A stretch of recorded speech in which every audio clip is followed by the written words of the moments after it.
This PC should cost over $4,000, but I paid way less, and I've never built one before.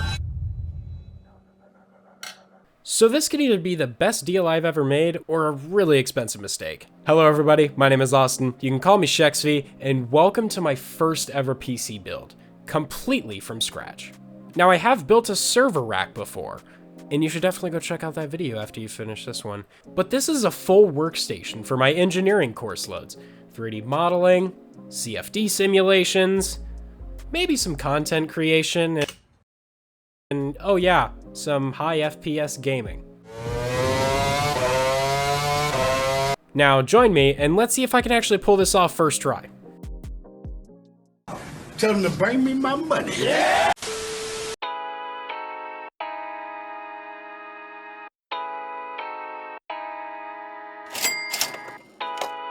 I got the sticker. I got a sticker, baby. Let's go.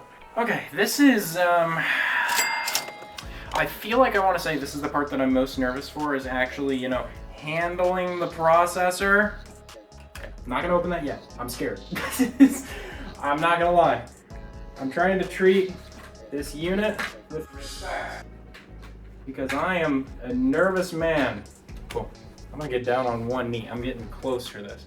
So what you want to do is you want to align the top corners, just like that. Cover that down, and then it's gonna give a lot of force. That didn't sprung up at all. I didn't sprung at all. Okay, cool. Woo! She's in. That's what she said. We've gone ahead and we have now put the processor in the motherboard. Why was that in my head the scariest part of everything?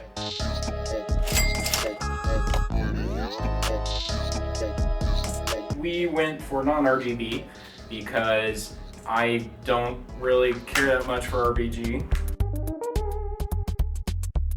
All right, I am now holding $1 million in my hand. Here comes the money. Here we go, money. It smells weird. Hey yo, what the fuck? Why the f am I smelling the RAM? So I believe it's this side. So we're gonna go ahead and slot in number 2 first. Get that nice in both sides. That's what she said. Don't you dare. Hello everybody, Commentary Austin back in business yet again for another fun video here. Hope you guys are enjoying this so far. Sorry if I sound a little sick, I am recovering from that as we speak. Now I was having a bit of struggles with the SSD in my motherboard actually. I was having a bit of a brain fart when it came to the mounting because there's a easy disconnect thing they have on this motherboard for ASRock, and I was not understanding how to do it and there was no direction on it. Huh? Carl, the fuck? And I felt even more like a moron as soon as I realized what I was doing wrong. After I got that off and accepted my defeat of me just being an idiot, I then came to the realization of there's no screw to put the SSD down. So I was then again trying to figure out what was going on there.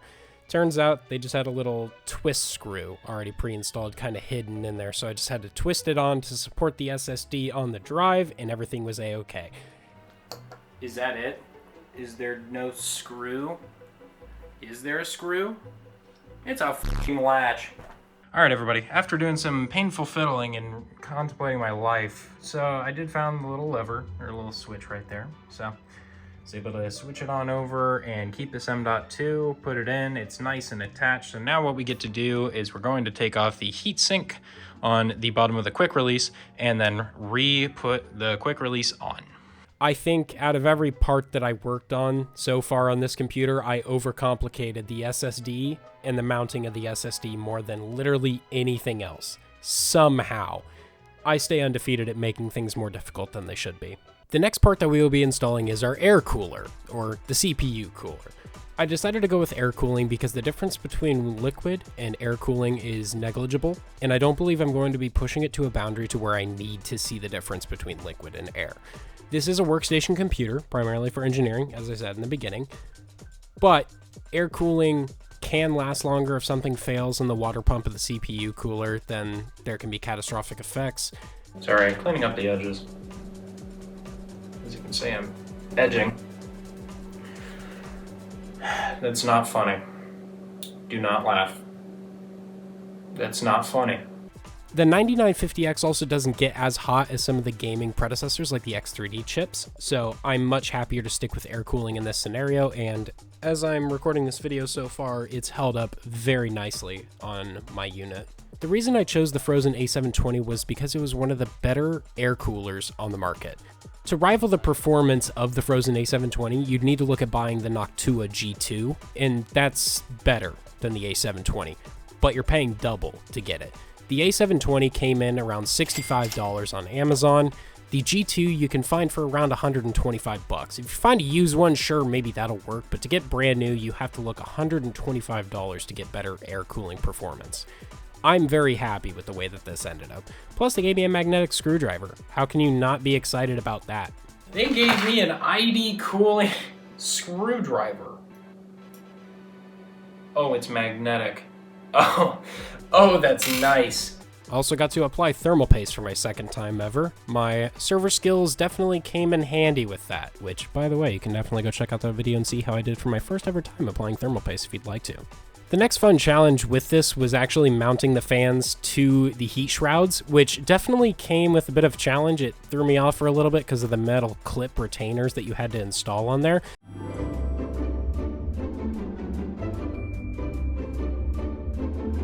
I learned a great lesson from someone, and it said, I quote, something along the lines of, faces suck and backs blow.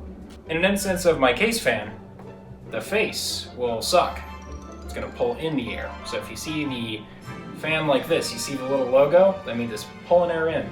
If you see the back, it's blowing. Unless it's a reverse. If it says on your case that it's a reverse fan, then the face blows and the back sucks.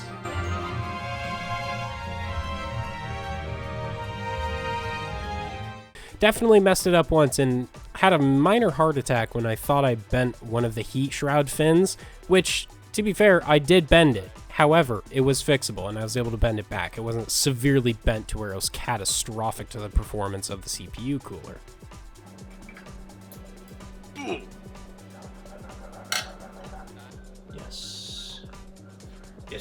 Yes. Okay, heart attack. I then took off the plastic on the top of the Frozen logo for the CPU cooler, and it failed. That was extremely disappointing.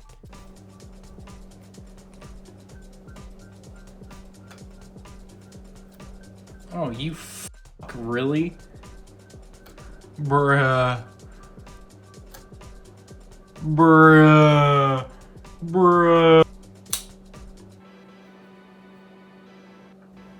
For the actual time.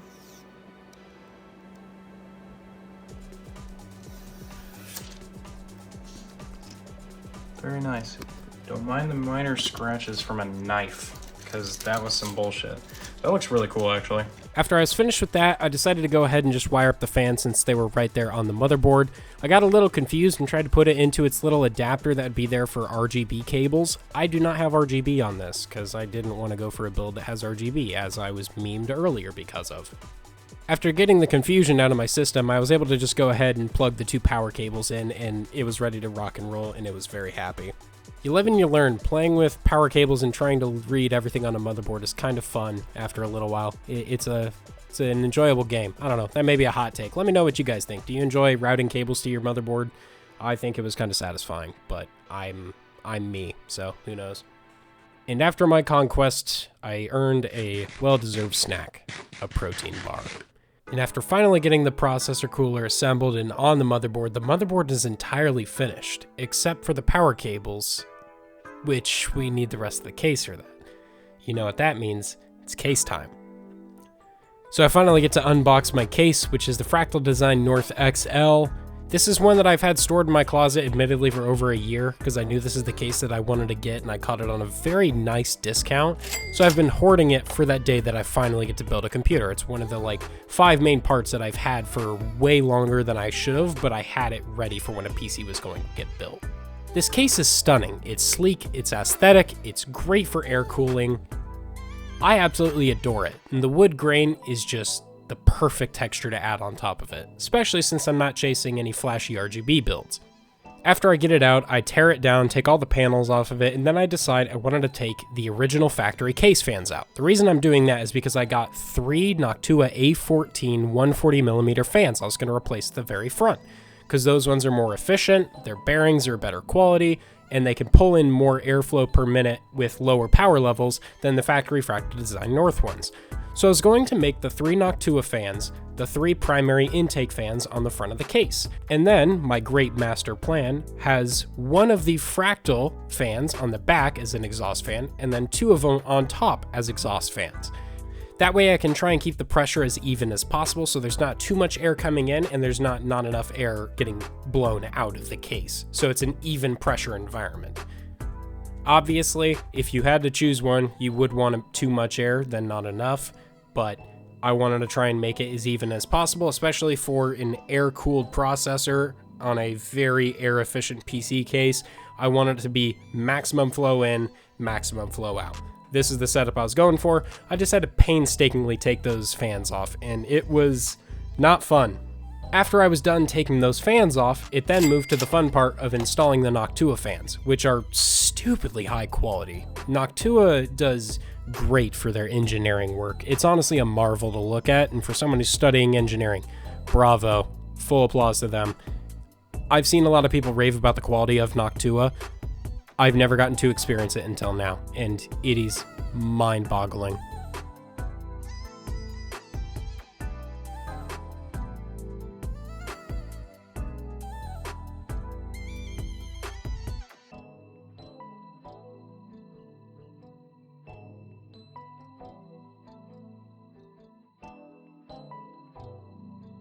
The Noctua fans are finally mounted to the front of the PC, and conveniently wired up to our fan hub that we had pre-installed into the case. This leaves us with only a couple more fun tasks until this project is finally finished. The first one's going to be mounting the motherboard into the case and getting it properly wired up. After I get the motherboard mounted into the PC case, I take all of the wires that are existing inside of the computer and wire them to where they should be and plug in as many as I can before I go and add the power supply.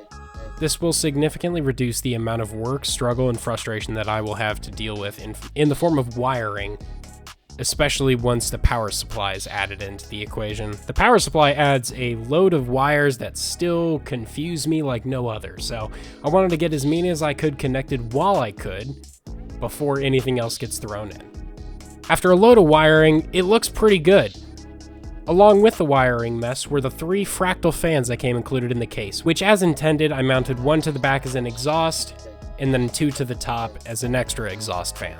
I would say the system looks pretty good where it stands, and now it's going to get hectic. It's time to add in the power supply. Now the power supply, I'll fully put my hands up and say I needed a guide and I needed help on this. The power supply was the one thing that I was very unconfident in when it came to building this computer, so fortunately there were a couple guides online I was able to follow, get everything plugged in, and it's been working seamlessly since. After getting the power supply plugged in and routing as many wires as I could from that power supply to their respective locations, I was left with a gap, and that was the 16-pin connector for my brand new graphics card, which came in the box, fortunately. I was able to steal that in, plug that in, wire it to where it should be. That means it is finally time to install the graphics card. Installing that was the final bit. After that, it was just wire management, cable routing, and reassembly. And then the first boot. Welcome to Awesome Trying to Peel and Failing.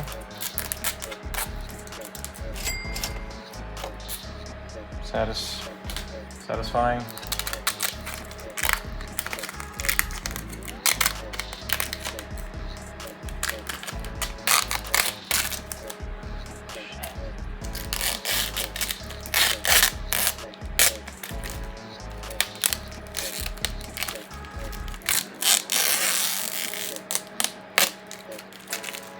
Wow.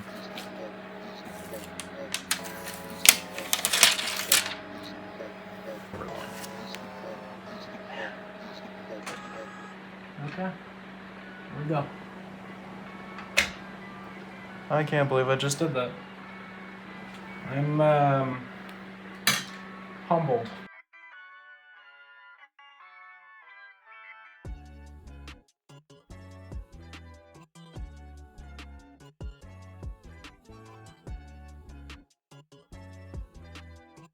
It was a surreal feeling hearing the click of that graphics card, but it felt so good. I quickly reassembled everything, took it straight to my bedroom, hooked everything up, got it to power, and I tried to boot. I clicked power and I did nothing else. Like a moron, you can tell what error is going to happen. Nothing happened. I got scared for a second, so I power cycled it, and I actually spammed the F10 key this time.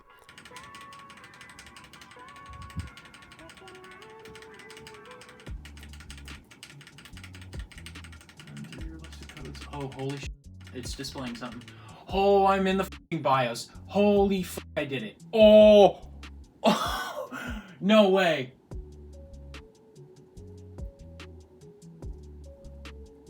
And when I spammed that F10 key, it booted me into the BIOS menu. My computer booted first try. I set the boot order in the BIOS to the flash drive with the Windows Media Key that I had made earlier, and it booted. It started installing a brand new copy of Windows 11. I had done it. I feel great. I really don't know what to say. So, yeah, right now it's currently installing Windows 11. I went ahead and flashed that from my little flash drive that I had. Didn't change anything in the BIOS settings too crazy, because I don't want to put AMD Expo on there until I actually get this thing up and running, because that can create some instability issues. If you take away me not slamming the delete key to get into the BIOS for the first time, just hoping it would automatically do that like a lot of ROG systems do. First try.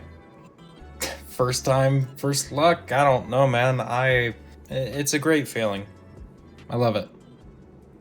I'm proud. After I was finished with the first boot, I sat back in my chair and started to let it download Windows. As it was downloading Windows and starting to get into its operating system and all the fun setup bits, I decided to open Twitter, because I hate myself. And when I opened Twitter, I saw a notice from one of the big tech pages that I follow on there that had mentioned that Corsair had raised their prices on RAM. Sure enough, the exact set of RAM that I had purchased increased in price. It had gone from MSRP of $841 to $1,030. The RAM was skyrocketed by $200 the day that I built my computer. Like, I think I had gotten the RAM in the mail the day before I went to go build my computer, which is insane to think about. Now, did it take a week to order? Yes, it did, and I was stalking it the whole way because it was taking forever, so I was very nervous that I wasn't going to get what I ordered, but I did, fortunately.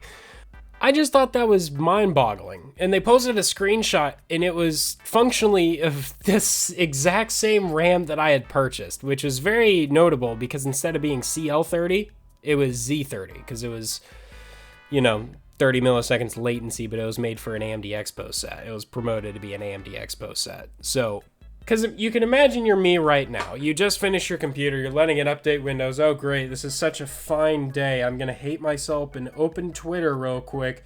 Oh, my memory that I just bought got $200 more expensive. Oh, no. Anyways, so, yeah, it turns out F1 sucks. The new regulations are bad. What dumbass thought a 50-50 split in Formula 1 was going to be such a great idea? They have to be stupid. Anyways, yeah, back to the kind of the main topic here. With that, that's the end of the primary build series. But in the words of a very famous man, but wait, there's more. There's going to be 2 more bits that you're going to see in this video, and then I segmented one other one to be its own dedicated video that I'll be making here real soon after, because it's a nice and easy one to make. It's already been recorded. It was going to go in here, but I wanted to keep this video nice and time efficient. So in the remainder of this video, you're first going to see a fun thing that happened with my BIOS menu, and then you'll also see a little bit of an upgrade I did to the computer shortly after. Let's kind of pick up where that last video ended, because there's really nothing else that much after that. Basically, I just cleaned house, I updated Windows, and I updated a couple games and apps and some drivers and stuff like that, and I packed up and went home. It was 1 in the morning, I had an hour drive to get back home, because it wasn't time to move back in for the semester, so I did that, packed it, left, went home. Came back for the semester and started to go through my progressions of updating it and getting set up to me yet again, and I had a bit of a scary instance, actually, with what looked to be a bad BIOS update. That scared the shit out of me. And anyone else who's worked with computers, a bad BIOS update, scary as shit.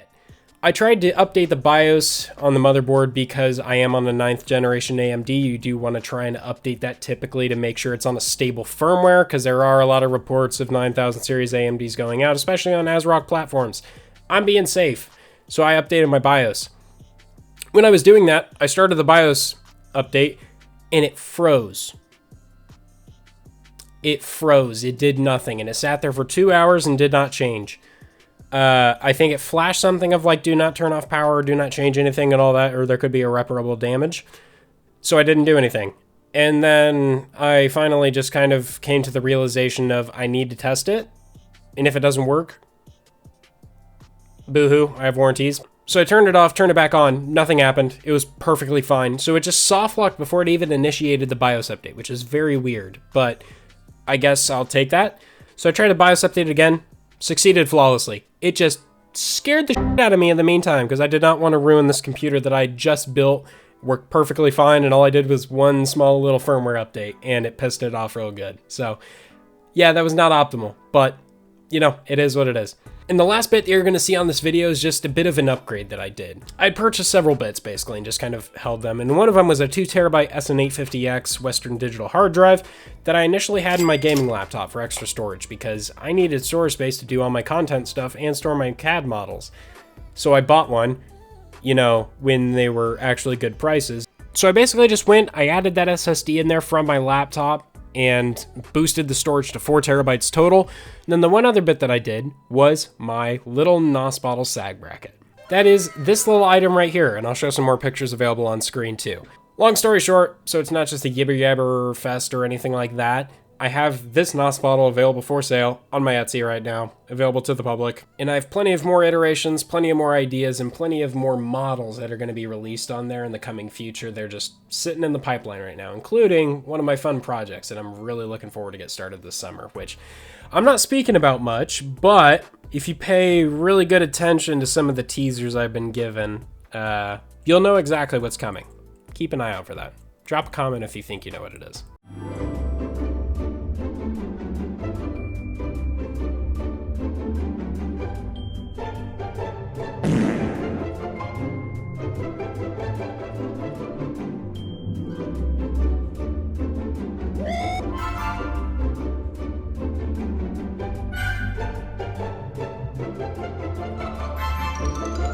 And do keep an eye out for that next episode that I have in the pipeline also for optimizing your PC, where I'm going to go and show exactly what settings I do when I use the Chris Titus Tech Windows debloater tool.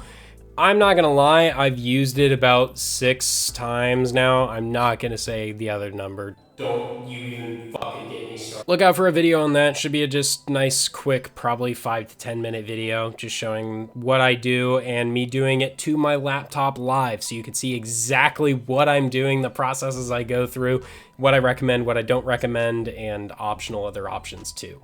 And with that, thank you guys for joining me on this adventure today. I really hope to see you guys again in the future. Make sure to like and subscribe for more content like this, and also feel free to leave a comment if you'd like to see any videos or want any clarification on anything that I did.